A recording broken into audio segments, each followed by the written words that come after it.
সবার কি হাসি তখন, সবাই আমাকে যা তা বলছিল, যা কিছু, যে আমি একজন ডাব্লিউপির অ্যাসপিরেন্ট হয়ে আমি কিভাবে আজকে এটা থেকে ওটা এইভাবে চেঞ্জ করছি। একটা অ্যাসপিরেন্ট থেকে আমি একটা জবের প্রিপারেশন নিচ্ছি, সেই জায়গা থেকে আমি আর একটা এক্সামের প্রিপারেশন কীভাবে নিই।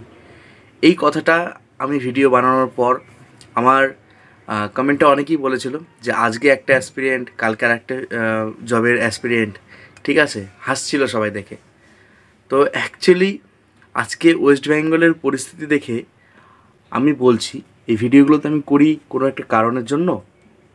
তো যেই পরিস্থিতি ওয়েস্ট বেঙ্গলের, সেই হিসাবে আমি আজকে বলছি কথাটা, কেন ওয়েস্ট বেঙ্গল চাকরির ওপরে ভরসা না করে, মানে পুরোপুরি সেখানকে 100% সেখানে ভরসা না করে একটু সাইডে অন্যান্য এক্সামের প্রিপারেশন নিতে হবে, এটা আমি কেন ভেবেছিলাম। তার কিছু কারণ আছে, তো আজকে সেগুলো তোমরা দেখতে পাচ্ছ। আমার হোয়াটসঅ্যাপের মধ্যে, গ্রুপের মধ্যে যারা আজকে লিখেছিলে যে এই রাজ্যে শুধু ঘুষ দিয়ে চাকরি হয়, তাছাড়া মেধাবী ছাত্রদের কোনো ইয়ে নেই, আর এখন একমাত্র রাস্তা হয় ব্যবসা করতে হবে, নয়তোবা কেন্দ্র সরকারের জবগুলো করতে হবে। তো এই একটা মাথায় ভাবনা চিন্তাটা এতদিন পর আসলো তোমাদের মতে, মানে আমি সবাইকে বলছি না, কিছু আমার সাবস্ক্রাইবার আছে, কিছু কিছু ভিউয়ার্সদের মতে এটাই, যে যেই এক্সামের প্রিপারেশন নিচ্ছ ওয়েস্ট বেঙ্গলের, তোমাকে সেটাই করতে হবে, তুমি অন্য কোনো এক্সাম দিতে পারবে না। একটা অ্যাসপিরেন্ট সে যেটার জন্য প্রিপারেশন নেবে সে সেটাই এক্সাম দেবে এবং সেটাই পারবে, তাছাড়া অন্য কিছু দেয়া যাবে না। তো যদি ভিডিওটা সে দেখে থাকো, তোমরা যদি দেখে থাকো যারা এই কমেন্টগুলো করেছিলে, ভাই তুমি তাহলে ওয়েস্ট বেঙ্গলের আশায় এখন তুমি বসে থাকো। আমি বলছি না যে ওয়েস্ট বেঙ্গল থেকে ছেড়ে দাও, এক্সাম হবে, ঠিক আছে, এক্সাম হবে, শুধু টিচারটাই আমাদের এখানে এই সমস্যার হচ্ছে, তাছাড়া কিন্তু বাদবাকি যেগুলো হচ্ছে সেগুলো কমপ্লিট হয়। ওকে, যে এবার আমি কথাটা বলছি যে কেন এর উপর ভিত্তি না করে অন্যান্য এক্সামগুলো ট্রাই করা দরকার। কারণ দেখো, এখন আমাদের একটা জব দরকার, ঠিক আছে, এবার একটা জব দরকার, মোটামুটি একটা জব হলেই হলো। যে পরিস্থিতি এবার কেন্দ্র সরকারের এক্সামের মধ্যে এখন আপাতত কী আছে আমাদের হাতে, আছে এনটিপিসি আছে, গ্রুপ ডি আছে, সামনে সিজিএলটা একটু বড় লেভেলের এক্সাম হয়, তবু যাই হোক সিজিএল, মেধাবী যারা ছাত্র তাদের জন্য তো সিজিএল বেস্ট হবে। এমটিএস আছে, সিএইচএসএল আছে, অনেক এক্সাম আছে, এসএসসি জিডি আছে। তো আমার কথা এটাই, যে যারা এই ভিডিও আমি বানিয়েছিলাম অ্যাসপিরিয়েন্ট ভিডিও, যখন আমি এনটিপিসিতে শিফট করি, কারণ এনটিপিসিতে শিফট করার কিছু কারণ ছিল, যে আমার চোখটা আমি দেখতে পাচ্ছিলাম না, আমি ডাব্লিউপিতে বইটি পড়তে পারছি না ঠিকঠাক, আমি কেন্দ্র সেন্ট্রাল গভর্নমেন্টের এক্সামের দিকে একটু ঝুঁকি। তো যাই হোক, এনটিপিসিতে চোখ ভালো না থাকলে হবে না, ঠিক আছে, চোখ ঠিকঠাক দরকার আছে। তো আমি তখন বই পড়তে পারছিলাম না, তো আমি সেই হিসেবে ডিসিশনটা নেই যে আমি স্টেট গভর্নমেন্টটা এখন তো পিছিয়ে যাচ্ছে এক্সামগুলো, তো অন্য এক্সামের জন্য প্রিপারেশনটা নেই। তো এই কারণে একটা ভিডিও ভ্লগ দিয়েছিলাম আমি এনটিপিসির। হাই বাপরে বাপ, কী পরিস্থিতি! সবাই একদম এখানে কমেন্টে আমাকে ভরে দিয়েছিল যে দাদা আজকে তুমি এই অ্যাসপিরেন্ট, কালকে ওই অ্যাসপিরেন্ট, কত কথাবার্তা।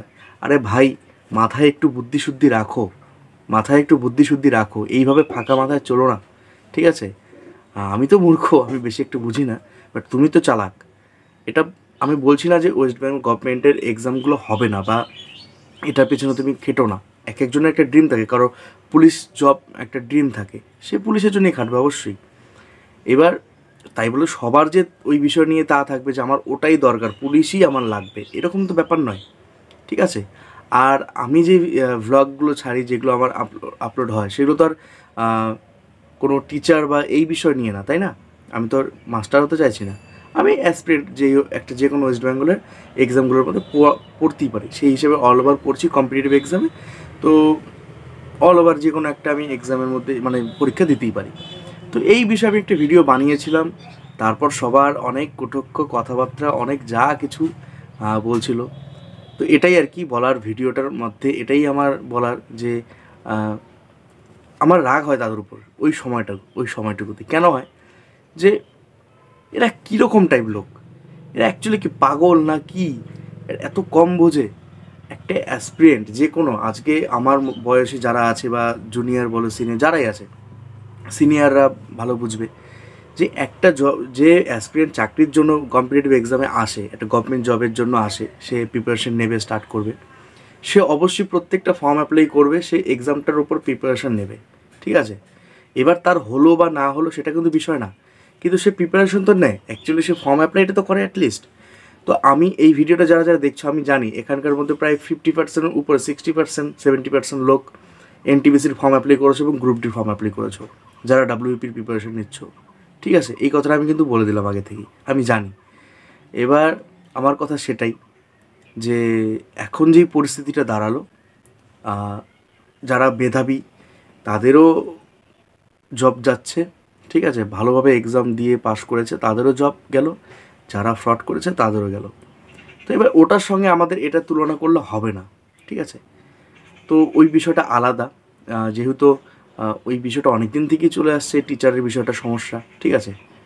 তো এখন আমাদের একটাই করণীয় কি, তুমি অল ওভার এক্সামের জন্য প্রিপারেশন নাও, সব কিছু এক্সামের জন্য প্রিপারেশন নাও। তুমি কম্পিটিটিভ এক্সামের জন্য প্রিপারেশন নিচ্ছ না, তুমি ডাব্লিউপি নিচ্ছ বা এনটিপিসি এরকম না, অল ওভার কম্পিটিটিভ এক্সামের জন্য প্রিপারেশন নাও বেস্টভাবে, বেস্ট। আর সামনে যে এক্সাম আসবে সেটার পেছন থেকে প্রিপারেশন নিয়ে ব্যাস তুমি এক্সাম দেবে, এতটুকুই। তো এর মধ্যে আবার কিছু কিছু স্টুডেন্ট আছে, কিছু কিছু অ্যাসপিরেন্ট আছে যারা শুধু পার্টিকুলারলি ওটার উপর ফোকাস করে আছে। এটাও একদিকে ঠিক যে যেটার উপর ফোকাস করবে সেই এক্সামটা ভালোভাবে ক্লিয়ার হবে। দু নৌকায় পা দিয়ে চলার থেকে একটাতেই ভালো করে একদম ফোকাস হোক, বা যবে এক্সামটা হবে হোক, কোনো অসুবিধা নেই, বাট সেটাতে একদম ক্র্যাক করবে, এই একটা মানসিকতা ছেলেবেলারা কিছু আছে, ঠিক আছে। আমি বলছি না, এটাও একটা ভালো জিনিস, এটাও করা উচিত। তো এখন কি, এখন তো এই পরিস্থিতি এক্সামগুলো তো অনেকটা পিছিয়ে গেল, যেই পরিস্থিতি দেখছো এই ঝামেলাটা কী হবে আমাদের জানা নেই। আশা করি তো এটা নতুন এক্সাম হবে বা যা কিছু একটা গভর্নমেন্ট মানে আমাদের ওয়েস্ট বেঙ্গল গভর্নমেন্টের ওপর একটা প্রেশার আছে যে এক্সামগুলো করাবে বা কী করবে, এটা নিয়ে একটা ভাববার বিষয় আছে। তো কী করবে আমি জানি না এখনও পর্যন্ত। তো অলরেডি ওবিসি কেসের ওপর একটা সমস্যা হচ্ছে। তো টোটাল যদি আমরা এগুলো ভেবে দেখি তো একটা সময় লাগছে ওয়েস্ট বেঙ্গলের এক্সামগুলো হওয়ার জন্য। এখন আপাতত আমাদের হাতে আছে কি, সেন্ট্রাল গভর্নমেন্টের এক্সামগুলো, সামনে এনটিপিসি বা রেলওয়ে যা অন্যান্য কিছুগুলো। তো এনটিপিসিটাই কাছে আছে।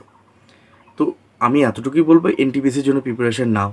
আমি তো আর প্রমোশন করছি না এনটিপিসি, যে তোমরা এনটিপিসি দাও বিষয়টা সেটা না। আমি জাস্ট একটা ফ্রেন্ড হিসাবে, তোমাদের ভাই হিসাবে, দাদা হিসাবে, যেটাই হোক, আমি এতটুকু বলছি, সামনে এনটিপিসি আছে, প্রিপারেশন নাও, নিয়ে বই পড়তে থাকো। যদি হয়ে গেল হলো, আর না হলে আপকামিং আরও ভ্যাকেন্সি আসছে সেগুলো তো করবে, বা ডাব্লিউপির এক্সামগুলো তো হবেই একটু লেটে, এতটুকুই। তো এই ভিডিওটা বানানোর এটাই উদ্দেশ্য যে তোমরা যারা এই ভিডিও আমি বানিয়েছিলাম এনটিপিসির অ্যাসপিরেন্ট, তোমরা অনেক কিছু কথা বলেছো, এটাই আমার খারাপ লেগেছিলো, আমি তখন রিপ্লাই করিনি কাউকে। আজকে ভিডিওটা বানালাম কি কেন ওয়েস্ট বেঙ্গলের ওপর নির্ভরশীল না থেকে একটু সাইডে অন্যান্য এক্সামের পেছনে খাটাখাটনি করা উচিত, এই কথাটা আমি বলেছিলাম, ঠিক আছে। এটাই আর কি আমার মেন টপিক। তো যাই হোক, এনটিপিসি প্রিপারেশন তো আমি নিচ্ছি টুকটাক, আমি জানি না কতদূর, আমার তো ঠিকঠাক আমি বই পড়তেও পারি না, কী হবে আমি জানি না, ঠিক আছে। বাট আমি বলছি এতটুকু কথাটা, আমি তোমাদেরকে গাইড করছি না বা কিছু না, আমি জাস্ট একটা আলোচনা করছি, ওকে। এখন দেখা যাক কি হয়। আর যদি পিডিএফের কথা বলি, পিডিএফের কথা অনেকেই বলো দাদা কী করছো, লুসেন্ট বেঙ্গলি ভার্সন তোমরা যদি নিতে চাও তাহলে নিতে পারো, অল ওভার এক্সামের জন্য হবে। এনটিপিসির পিওয়াইকিউ আছে বিগত 20 বছরের, ঠিক আছে। এনটিপিসির পিওয়াইকিউ বিগত 20 বছর যতগুলো শিফট আছে প্রত্যেকটা শিফটের পিডিএফ মানে একটাই পিডিএফ, সব অ্যাড করা আছে সেখানে। এবার সেখানে তুমি এনটিপিসির জন্য আলাদা পিডিএফ পেয়ে যাবে, ম্যাথ, রিজনিং এবং জিকে 80টার উপর টপিক কভার করা আছে, এই একটা পিডিএফ।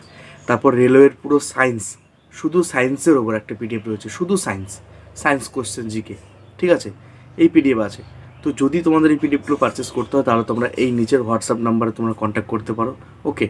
আর ভিডিও ডেসক্রিপশনে লিঙ্ক দেওয়া রয়েছে, সেখান থেকেও তোমরা পেমেন্ট করতে পারবে, পেমেন্ট করে পারচেস করতে পারবে, ওকে। তো ভিডিওটা এটাই আর কি বলার ছিল, এখানেই শেষ করছি। তো যাই হোক, ভ্লগ আসবে, আমি ভ্লগ ঠিকঠাক করতেই পারছি না, না জেনে শুনে, না দেখে, ভালো করে না বুঝে শুধু শুধু ভিডিওতে কমেন্ট করতে আসবে না। তোমাদের মাথায় একটু কম বুদ্ধি আছে কিছু কিছু লোকের, আমি জানি।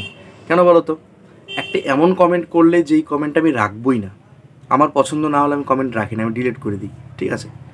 তো সেই কমেন্টটা দেখলোই না কেউ, কোনো লাভ আছে তাতে? তো আমাকে উল্টোপাল্টা কমেন্ট করার থেকে ভাই তুমি না দেখো ভিডিও আমার, তবু সমস্যা নেই, ঠিক আছে। তো এটাই আমি বলবো যে আমার ভিডিও আপলোড করাতে কারো যদি কোনো সমস্যা থেকে থাকে তুমি আনসাবস্ক্রাইব করে চলে যেতে পারো, আমার কোনো সমস্যা নেই, ঠিক আছে। আমি এতটুকুই বারবার করে বলবো। আমার ইনফরমেশন কারো ভালো লাগে, কারো খারাপ লাগে, সবার কাছে আমি ভালো হতে পারবো না, এটা আমার সাধ্য নেই। সবার কাছে এই দুনিয়া ভালো হওয়া সম্ভব না কারো। আমি 10 জনের কাছে না হয় 2 জনের কাছে ভালো থাকলাম, আর 8 জনের কাছে খারাপ, আবার অনেকে 8 জনের কাছে ভালো থাকে, 2 জনের কাছ থেকে খারাপ থাকে, কোনো ব্যাপার না, ঠিক আছে, এগুলো হয়েই থাকে। তো যাই হোক, এটাই বলার ছিল। চলো আজকের ভিডিওটা এখানেই শেষ করছি, নেক্সট ভিডিওতে দেখা হচ্ছে। এই অবস্থা সব কিছু আমি ক্লিয়ার করে বলবো এরপরের ভ্লগে, ঠিক আছে। গরম লাগছে খুব, ফ্যানটা চালাই, ভিডিওটা এতক্ষণ চলছিল। চলো টাটা, আজকের জন্য এতটুকুই।